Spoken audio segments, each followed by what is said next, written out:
Hello, everybody. Welcome back to my Americana by the Decade series. I have really been enjoying doing this. It's been a lot of fun kind of digging deeper into the collection, finding albums from specific decades, and presenting them to kind of show the history of Americana and what it's become. We're getting a little bit more modern now with kind of what I would consider, you know, the current state of Americana. I've still got another decade to do after this, another full decade to do after this. But we've entered the 2000s. So again, we've jumped from 60s folk scene with Bob Dylan and Towns Van Zandt. We've gotten into the 70s with kind of the singer-songwriter feel of Laurel Canyon in California with the Jackson Browns, the Mike Nesmiths, the Graham Parsons, all these people that are coming out of that era. The 80s, which was kind of a tumultuous time, but you still had people like, Mellencamp and people like that doing, more roots rock type music. The 90s brought us all sorts of artists like Sun Volt, Wilco, the Wallflowers, kind of bringing the roots rock atmosphere into the, into the forefront. Today, we're going to jump into the 2000s. Now, the 2000s is big for bringing Americana kind of into the mainstream.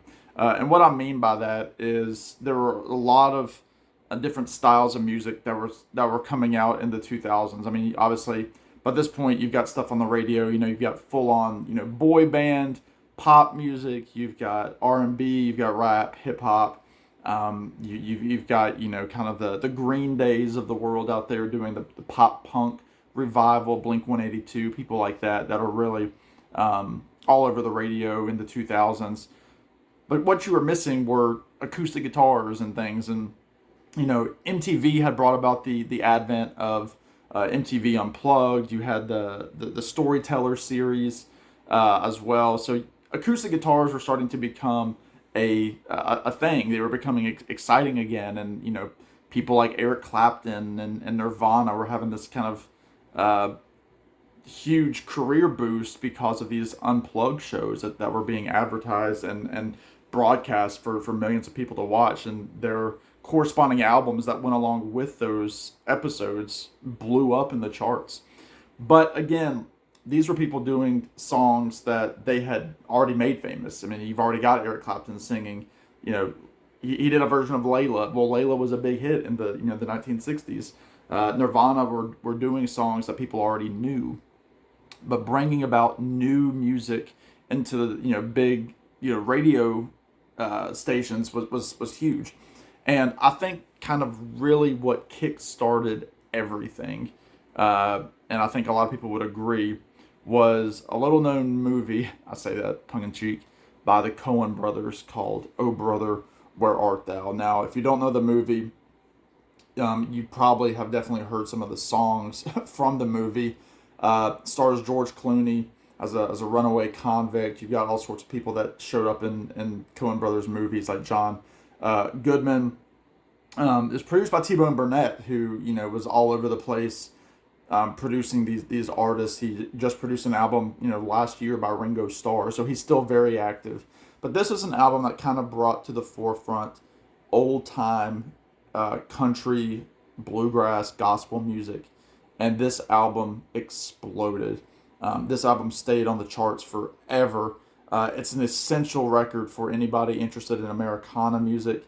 If you listen to it, there are different versions of some of the same songs, like "Man of Constant Sorrow" was a huge hit, and sung, I should say, proudly, not the Soggy Bottom Boys in the movie, but by Dan Tyminski. He was the voice that you hear George Clooney miming to. Dan Tyminski was a member of the Alison Krauss and Union Station Band, and he is a former resident of Franklin County, Virginia, which is kind of near where I grew up. So neat to have that Virginia connection on here. But you've got old timers like Ralph Stanley, Norman Blake is on here, Alison Krauss, one of the newbies, is on here. You've got John Hartford on here, but then you've also got people like Emmylou Harris, Gillian Welsh, all these different people singing these old songs. Big Rock Candy Mountain was huge. Um, Again, You Are My Sunshine is on here. Down the River to Pray, Alison Krauss still does that in concert. This album and this movie, which take place in the 1930s during the Depression, it's essential. This is essential Americana music, and it made things. It changed the landscape. It really changed the landscape. I mentioned Gillian Welsh. She was becoming huge during this time period with her partner David Rawlings, who they would collaborate on one another's records and are still very much a very much a active duo, I should say. But this is kind of one of her big records, Time the Revelator. This is from 2001, so just a year after O Brother Art Thou, the soundtrack was released. So she was, everybody knew her because of that soundtrack. So she was gonna, go out there and make a name for herself. And she'd been around for a little bit, but this is kind of where she was kicking off, and people knew who she was. She wasn't just a singer on the O Brother Art Thou soundtrack, but fantastic stuff. Again, she's still around. Beautiful voice, kind of this nice, lower voice, and it's really neat to hear. And she's just a great singer-songwriter and player as well. So Gillian Welsh, big in the 2000s as well. You also had cats like this, The Devil Makes Three. I've talked about The Devil Makes Three a lot. This is from, about 2003 or so. I think it was released twice. It came out once, and then they reissued it. This is fantastic. If you like, a little bit of an edge to your music, but you're kind of interested in hearing what, bluegrass and folk kind of sound like, check out The Devil Makes Three. This is the self-titled debut. Again, they come from punk and rock roots. They've got tattoos all over them. They look like a punk rock group. But you listen to them, and it's just three cats: guitar, banjo, bass, some iteration of that, maybe with some fiddle or mandolin. But they just put out a new record last year called Spirit, so they're still very active. But this record right here is their best. Just listen to the song Old Number 7 about Jack Daniels. Fantastic. Check out the song The Plank. Check out the song Beneath the Piano. They have some bonus tracks on here, Nobody's Dirty Business. But yeah, check out the song Old Number 7 or the song 10 Feet Tall. Fantastic stuff. It's got a punk edge to it. I think you might really like it. Devil Makes Three. Not commercially successful, but setting another foundational stone for Americana music in the early 2000s. So The Devil Makes Three, I had to mention them. Another cat who we unfortunately lost a few years ago. This is Justin Townes Earl. This is his first EP called Yuma. He is the son of Steve Earle, who I mentioned. Justin had appeared a few times on Steve Earle albums, and they kind of worked together time to time. Very tumultuous relationship. Unfortunately died of an OD. I think it was 2021 or so, 2022. But fantastic singer and songwriter. Fantastic guitar player. He has got that finger picking style down perfectly, that Merle Travis style finger picking. His thumb, he had a tattoo of a hammer on his thumb so that his thumb could always be a hammer on the guitar. But this is fantastic. He would go on and do some really cool stuff. Yuma is great. Check out the song I Don't Care, which he kind of wrote as like a homage to Woody Guthrie.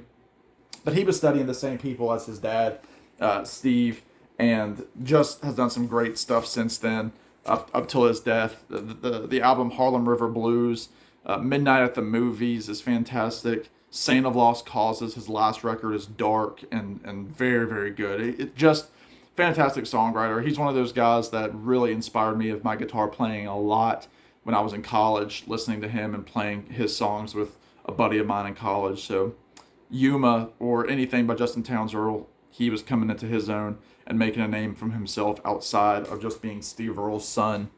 Fantastic stuff. Again, I mentioned kind of the commercial success with O Brother Art Thou of Americana music during the early aughts, as they say. One group that really kicked this all off and kind of made it popular again, Old Crow Medicine Show from Harrisonburg, Virginia. Very proud to call these guys Virginians. So cool to see live. I've seen them now, I think, 4 times live. They're always a fun, fantastic show. They bring back the spirit of old time kind of music. They do fiddle tunes, banjo tunes. They do covers. They do great original songs. This was the album that had the song Wagon Wheel on it. But check out the song Tell It To Me, which is like their take on Cocaine Blues. They do a version of CC Rider, the traditional tune, not the Elvis tune. But Take 'Em Away is fantastic. Big Time in the Jungle is about a Vietnam vet. They're really, really good, to see. They're really solid. Wagon Wheel has since become, a bar staple, acoustic campfire staple. But there's so much more than that song. They've put out great tunes. Big Iron World, their second record. I think Don Was produced them. Benmont Tench from the Heartbreakers played with them, and they've really made a name for themselves. They're constantly touring. They're longtime members now of the Grand Ole Opry. They host a New Year's party at the Ryman Auditorium in Nashville every New Year's Eve, and are just the kind of the kings of Nashville. Ketch Secor, their leader, is really the guy keeping the band alive. Him with Morgan Janning are still with the group, but Willie Watson there in the middle is still putting out some good music, and they're just a fantastic group of musicians and players. They can play anything. They play, again, like scratch, banjo picking. They do fiddle tunes, instrumental tunes. They make your toes tap. And this album inspired a lot of people. It inspired a lot of people, including this group who is not American, but falls into that genre of Americana. Again, Americana does not necessarily have to be American music. I mentioned Nick Drake in my first episode. I mentioned the band in that first episode of being out of the 1960s and that sort of thing. Bob Dylan obviously had inspired so many different people across the pond, and I know he inspired these guys as well. This album was huge. This is from, I believe, 2009 or so. Let me just verify that really quick. I think it was from 2009. Yeah, I think so. There's no markings on here to say otherwise, but I believe it was from 09 or something along those lines. If it's not, oh well, I'm sorry, but I'm going to be talking about Mumford & Sons. Mumford & Sons, again, whether you love them or hate them, made this type of music accessible. It drew in a bunch of people my age into listening to this kind of music. It's, whatever you want to call it, the stomp clap genre. A lot of people like to say you had groups like Of Monsters and Men, the Lumineers, people like that were coming out of this scene that, kind of became like the millennial music. It became this music of, hipsters with beards and suspenders and all that good stuff that you love or hate. But Mumford & Sons, this album right here, Sigh No More, exploded. These guys were everywhere. You couldn't go anywhere without hearing about Mumford & Sons. And this album and their second album, Babel, were really kind of their crowning jewels. Listen to the song The Cave. Listen to the song Little Lion Man. Timshel. Winter Winds is great. I Gave You All. Fantastic stuff. Again, they kind of came from a punk background too. The song Dust Bowl Dance, that thing is pretty dark. It's pretty heavy. The drums and the kind of almost like screaming from Marcus Mumford on lead vocals. Fantastic stuff. They were directly inspired by that first Old Crow Medicine Show record. They heard that album and they said, we got to do that. So fantastic. Again, they're still doing their thing. I think they're putting out their second album now in less than 2 years. It's due out soon if it's not already out. Mumford & Sons, Sigh No More. That was a staple of people my age, and listened to it a lot in college.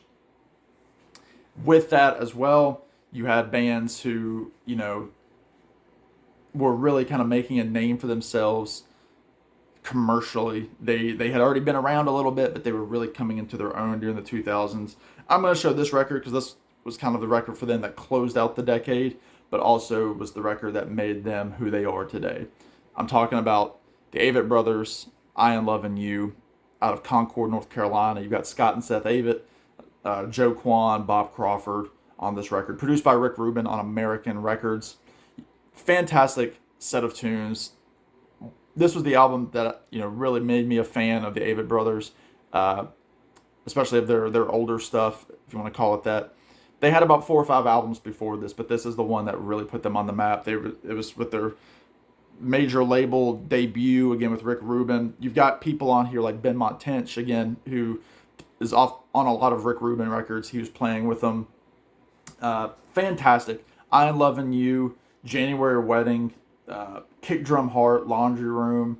All of those songs I recommend. Head Full of Doubt, Road Full of Promise was recently on like an insurance commercial or something in the last year or two. But fantastic harmonies. They take their roots from what they were listening to as kids. They were listening to stuff from North Carolina. They were listening to Doc Watson, who was somebody who discovered Old Crow Medicine Show. But they were also listening to rock, and they were in hardcore bands growing up. And then they decided, let's move to acoustic instruments and kind of bring that hard rock energy to our live shows, and they still do that. They've put out tons of records now with Rick Rubin. They're still with American Records and are bigger than ever. I know they've filled up Madison Square Garden. There was a Judd Apatow documentary about them called May It Last from a few years ago, following them on their album True Sadness from 2016, I think. But the Avett Brothers, man, them, Old Crow Medicine Show, Mumford and Sons, all kind of playing with each other on different festivals and things like that. They were really, they were the ones kind of making this genre what it is now. And it's fantastic stuff. I love the Avett Brothers. As anybody that follows my channel knows, I love them. They're fantastic. So the Avett Brothers. And then lastly, I'm going to show, again, an artist who I brought up now for several decades. But this was kind of a cool side project that he put out in the 2000s. This is from 2008. This is Mudcrutch and the self-titled album of the same name. Led by Tom Petty of Tom Petty and the Heartbreakers. You also have Mike Campbell and Ben Montench of the Heartbreakers, as well as Randall Marsh and Tom Ledden, who is the brother of Bernie Ledden of the Eagles and the Flying Burrito Brothers. This was a roots album that Tom Petty put out kind of off to the side of playing with the Heartbreakers. He hadn't put out an album with the Heartbreakers since, I think, 2002 at this point. He put out a solo album in 2006, and then he put out this record, which is a mixture of southern rock, country rock, bluegrass traditionals like June Apple, some jammy stuff like Crystal River, country, straight ahead country stuff like House of Stone. It's fantastic. They do a version of Shady Grove, which was covered by the Dillards. It was covered by Jerry Garcia and the Grateful Dead, all these different people, and just a fantastic roots record. Again, it's these artists that were going back to the stuff that was making them who they were when they were kids, when they were listening to music for the first time. Tom Petty was listening to the country stations in the panhandle of Florida near Gainesville, and was hanging out with Leonard Skinner and people like that early on in his career. Mudcrutch was opening for a very young Leonard Skinner before Tom Petty kind of moved to California and did the Heartbreaker thing. But Mudcrutch is fantastic. This album in particular, they made a second one, but this one out of the two is definitely the more rootsy. Again, it's pulling from stuff that they loved. They were writing in that vein, and it's really, really good stuff, and it fits the time perfectly with this new Americana resurgence. So that does it for me. There's a bunch of records and CDs. Again, I've been pulling CDs because I don't feel like putting records back on the shelf, but let me know what you think. Again, I know I left people out. I apologize, but also this is the stuff I wanted to talk about. So I appreciate you all watching. Thank you all so much for tuning in. I'm going to be doing the 2010s, and then I will have a closing episode with 2020 and beyond. So stay tuned for those. Again, thank you all the new subscribers, everybody that's been following along with the series. So that does it for me. In the meantime, y'all be good, take care, and go Pats. They're playing today. All right, bye y'all.